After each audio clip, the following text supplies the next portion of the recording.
ក្តីអើក្តីហើយនៅផ្ទះអត់នឹងកូនពុកហើយនឹងម៉ែមកលេងឯង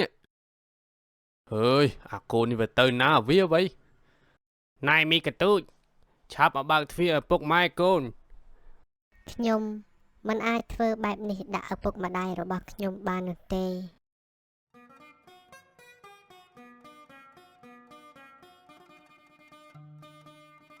នាថ្ងៃមួយឪពុករបស់ភក្តីបានពិភាក្សាគ្នាថានឹងទៅលេងផ្ទះរបស់កូនព្រោះថាភក្តីទើបតែរៀបការរួច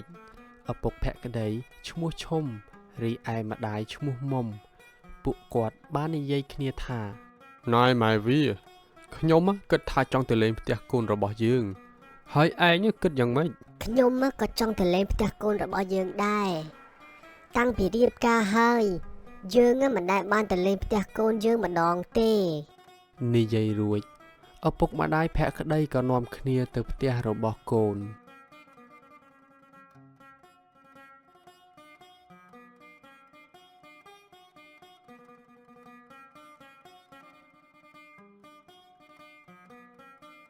មកមើលប្តីប្រពន្ធទាំងពីរនាក់នេះវិញ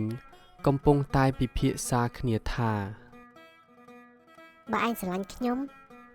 ឯងត្រូវតែតាមខ្ញុំគិតថាមិនថាអ្នកណាក៏ដោយដែលមកគោះទ្វារផ្ទះយើងកុំបើកជាដាច់ខាតខ្ញុំសម្រេចចិត្តតាមតែឯងនោះទេពួកគេទាំងអស់គ្នា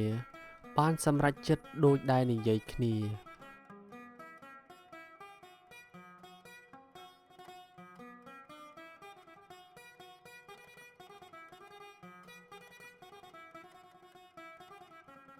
បន្តិចក្រោយមកឪពុកម្ដាយរបស់ភក្តីក៏បានមកដល់ហើយឪពុករបស់ភក្តីក៏បានស្រែកហៅកូនរបស់គាត់ថាក្តីអើក្តីហើយនៅផ្ទះអត់នឹងកូនពុកហើយនឹងម៉ែមកលេងឯងពួកគាត់ហៅជាច្រើនដងប៉ុន្តែមិនឃើញនរណាម្នាក់មកបើកទ្វារឲ្យពួកគាត់សោះហើយអាកូននេះវាទៅណាវាអ្វីហៅក៏មិនឆ្លើយសោះប្រហែលជាវាមិននៅផ្ទះទេតោះយើងឯងត្រឡប់ទៅផ្ទះវិញនិយាយរួចពួកគាត់ក៏ត្រឡប់ទៅផ្ទះវិញ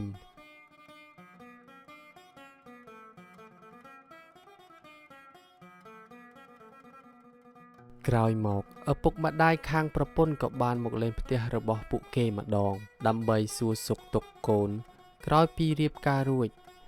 សំឡេងគោះទ្វារក៏បានបន្លឺឡើងណៃមីកទូចឆាប់មកបើកទ្វារឲ្យពុកម៉ែកូនថ្ងៃនេះពុកហើយនឹងម៉ែបានមកលេងកូនឯងនៅឯណានឹងឆាប់មកបើកទ្វារលឿនឡើងមក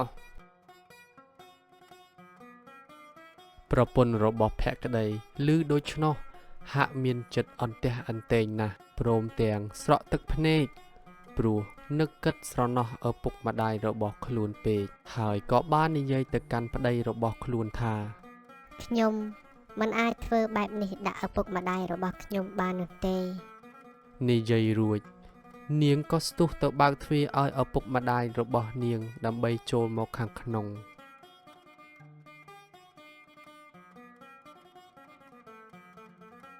លុះកន្លងអស់ជាច្រើនឆ្នាំ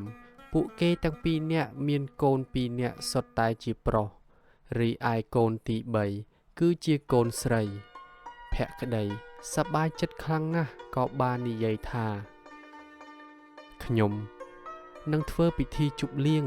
ឲ្យកូនស្រីរបស់យើងប្រពន្ធឬប្តីពោលដូចនោះក៏មិនបាននិយាយអ្វីឡើយក៏យល់ព្រមជាមួយនឹងប្តីរបស់ខ្លួនក្រោយពីពិធីជប់លៀងបានចប់សពគ្រប់ហើយនាងជាប្រពន្ធក៏សួរទៅកាន់ប្តីថាហេតុដូចម្ដេចបានជាបងធ្វើពិធីជប់លៀងឲ្យកូនស្រីរបស់យើងរីឯកូនប្រុសរបស់យើងពីរនាក់បងមិនដែលធ្វើពិធីជប់លៀងឲ្យគេនោះទេ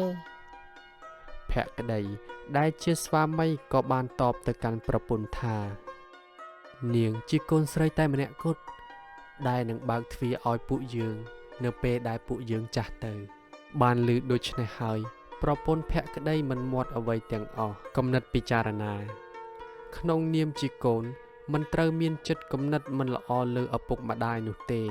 សូមប្រតិបត្តិឲ្យបានប្រពៃចំពោះឪពុកម្ដាយរបស់យើង